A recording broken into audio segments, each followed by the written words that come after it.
Bonjour, on va s'intéresser aujourd'hui à un plugin pour FCP10, un plugin de colorimétrie qui s'appelle Color Final et c'est fabriqué par un coloriste américain assez connu qui a un site de colorimétrie assez référent qui s'appelle Color Grade Central.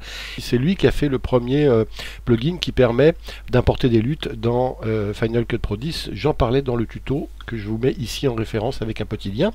Mais aujourd'hui on s'intéresse à donc Color Final, son tout dernier et ce tout récent plugin pour FCP10. Vous allez voir, c'est assez complet. Alors on le retrouve dans nos effets comme d'habitude ici une fois qu'il est installé. Color Finale, voilà, ça ressemble à ça.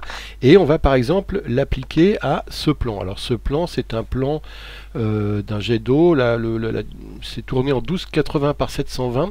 Hein, donc c'est pas de la haute définition, mais c'est tourné avec ma Sony Alpha 7 à 100 images secondes. Hein. Je l'ai tourné pour tester un petit peu le 100 images secondes pour voir ce qu'on pouvait faire en ralenti. Et c'est vrai que ça donne du coup des ralentis assez spectaculaires comme ça, hein, où on peut descendre jusqu'à 15% sans perte de qualité en utilisant quand même le flux optique. Hein.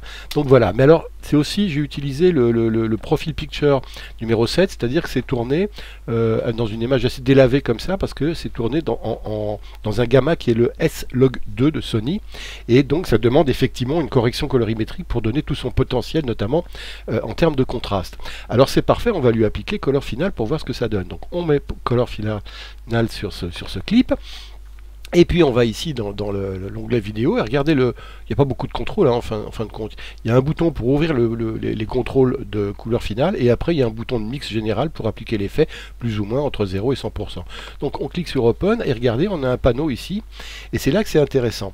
Parce qu'en fait Color Final propose un petit peu qu'on travaille par couche d'effets. C'est-à-dire qu'on va commencer par mettre un premier effet, puis après on met une deuxième couche d'effet, une troisième couche d'effet, une quatrième couche d'effet, autant qu'on veut.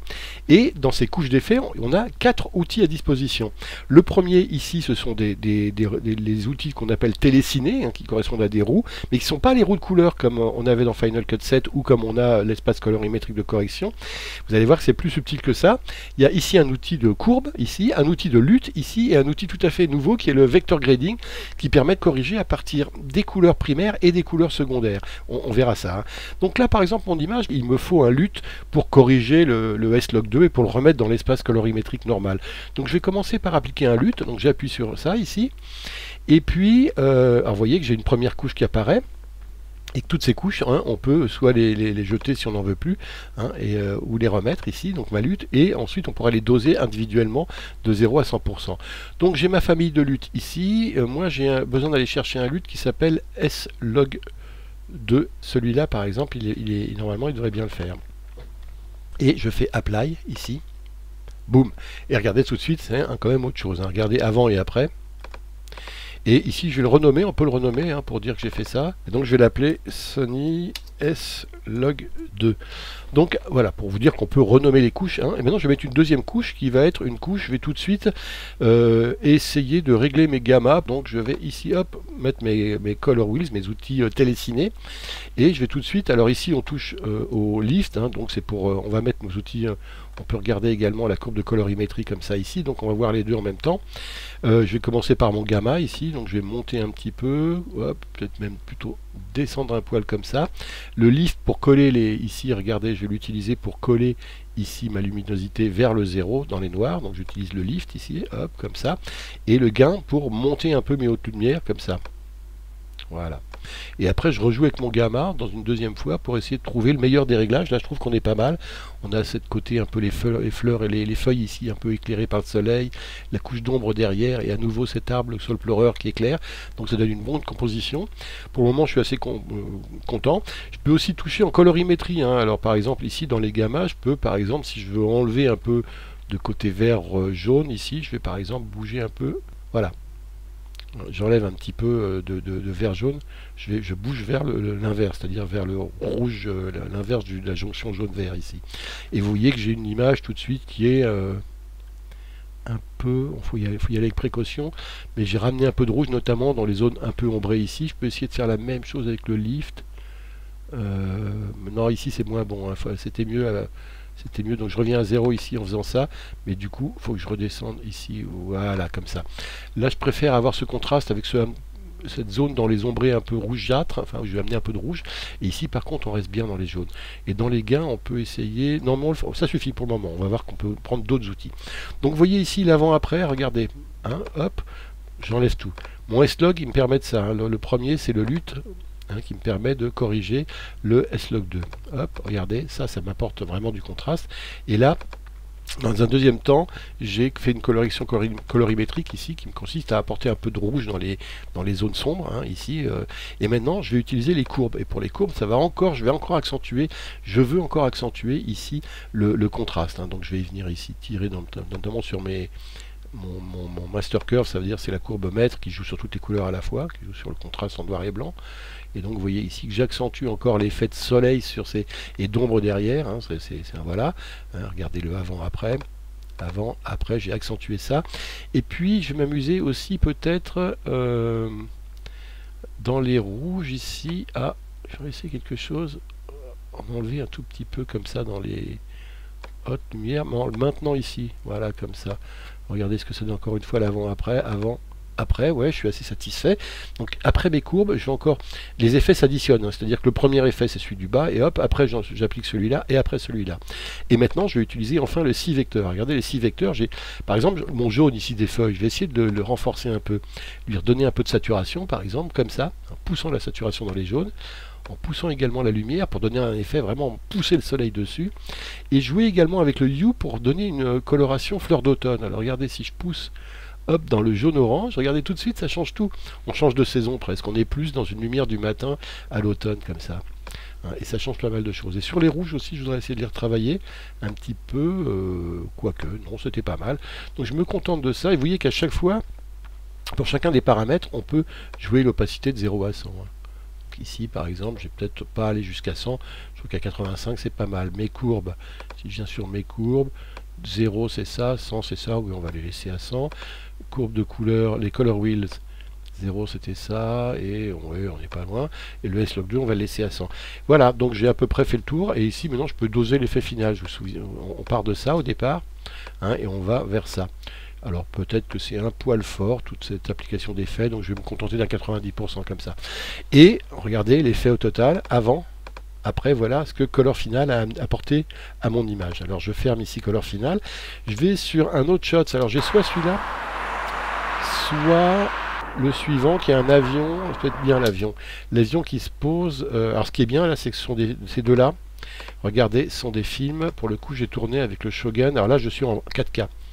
3840 pixels par 2160, ce qui permet de zoomer, notamment ici, j'ai zoomé sur l'avion pour le grossir.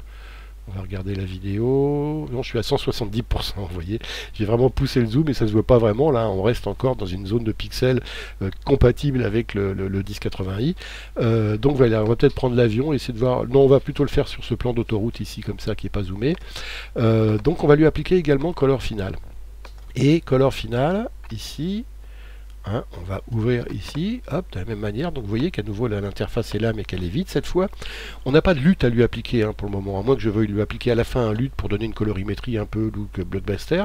Mais pour le moment, en tout cas, au départ, je ne vais pas commencer par les LUT, je vais commencer par le contraste. Donc je vais ouvrir les courbes d'abord, hein, et ces courbes ici, pour le coup, je vais vraiment essayer d'apporter un peu de contraste, encore une fois sur le général, comme ça. Hop, ici, et puis dans les rouges, dans le bleu du ciel ici. Non, je ne veux pas trop que je sois dans le bleu comme ça, mais hop, comme ça, hop, un petit peu de bleu en plus comme ça dans les highlights. Je suis pas mal, voyons l'avant-après, après, ouais, je suis bien. Donc après mes courbes, je vais appliquer des couleurs, les roues de couleurs ici, et notamment, je vais jouer sur mon gamma là, hop. La saturation totale ici, on peut ajouter un peu de saturation totale. La haute lumière ici, je vais peut-être pousser un peu le ciel, mais par contre baisser mes noirs parce qu'il me manque un petit peu. Voilà, je les ai trop écrasés, mais voilà, comme ça. Donc avant, après mes roues, ça donne quoi? Avant, après. Et en colorimétrie, on peut s'amuser également, notamment dans ici, à pousser un peu vers le ciel, ça, un tout petit poil, voilà, comme ça. Donc avant, après. avant, après. Et pour le coup, là, hop, ici je mets mes 6 vecteurs. Je peux m'amuser, j'adore pousser les rouges. Il y a une petite tache de rouge au milieu ici. C'est intéressant peut-être de les pousser en saturation. Donc je vais exprès pousser la saturation, de manière à ce qu'il claque un peu le rouge ici au milieu. Hein, si on fait avant-après, regardez bien le rouge. Avant, après, hop, le rouge se met à claquer. C'est un tout petit point de détail, mais ça le fait. Et puis sur les bleus du ciel également, je vais jouer sur la couleur un tout petit peu comme ça. Regardez ce que ça peut faire, ça peut être assez violent, hein, mais moi je voudrais pas que ce soit léger quand même. Pousser la saturation un petit peu du bleu ciel et enlever un peu de luminosité. On va voir ce que ça donne. Hop.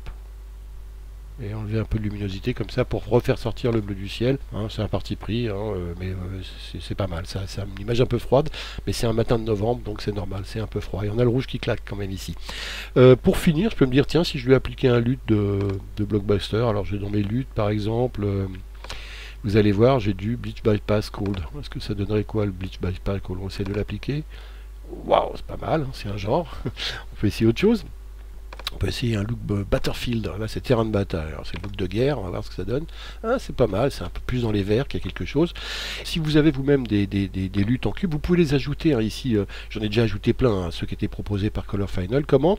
Il y a le Cube Manager ici. On clique sur Launch ici. Et vous voyez, on peut en ajouter des luttes ici. Paf. Il suffit d'aller chercher des fichiers .cube. J'en ai notamment une série dont je vous avais parlé dans un tuto. Je vous affiche le lien qui était les Rocket Rooster Cinema Color Pro.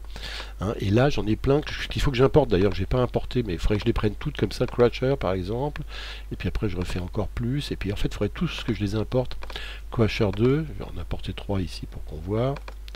Et puis encore un. Desert Sun, voilà. Et puis là aussi, celui-là, on l'importe. Et une fois que c'est fait, je ferme ici mon LUT Manager. Je fais Reset All ici. Reset All. Et normalement, on va les retrouver ici. Donc le Desert Sun, par exemple, on va voir s'il est là. Voilà, Desert Sun, vous voyez, ou les Crushers, là, ceux que je viens de mettre, ils sont là. On va essayer, par exemple, Desert Sun. Voilà ce que ça donne, c'est un autre genre, hein, c'est un autre lutte. Et maintenant, bah, c'est à vous de jouer avec Color Final. Je crois qu'on a à peu près fait le tour de tout ce qu'on peut faire. Si on veut enlever des choses ici, par exemple mon lutte ici, je décide c'est plus la peine. Je peux l'enlever ici, mais si je veux enlever la couche aussi, je peux mettre couche à la poubelle, hein, donc couche en poubelle. Voilà, je ne l'ai plus. Et si vous voulez en rajouter 2 fois, 3 fois, tant que vous voulez, vous pouvez rajouter à chaque fois hein, une nouvelle courbe, etc. Voilà, couleur finale. Donc ça coûte, je crois, 99 $ de mémoire et c'est proposé par Color Grading Central. Merci et à bientôt.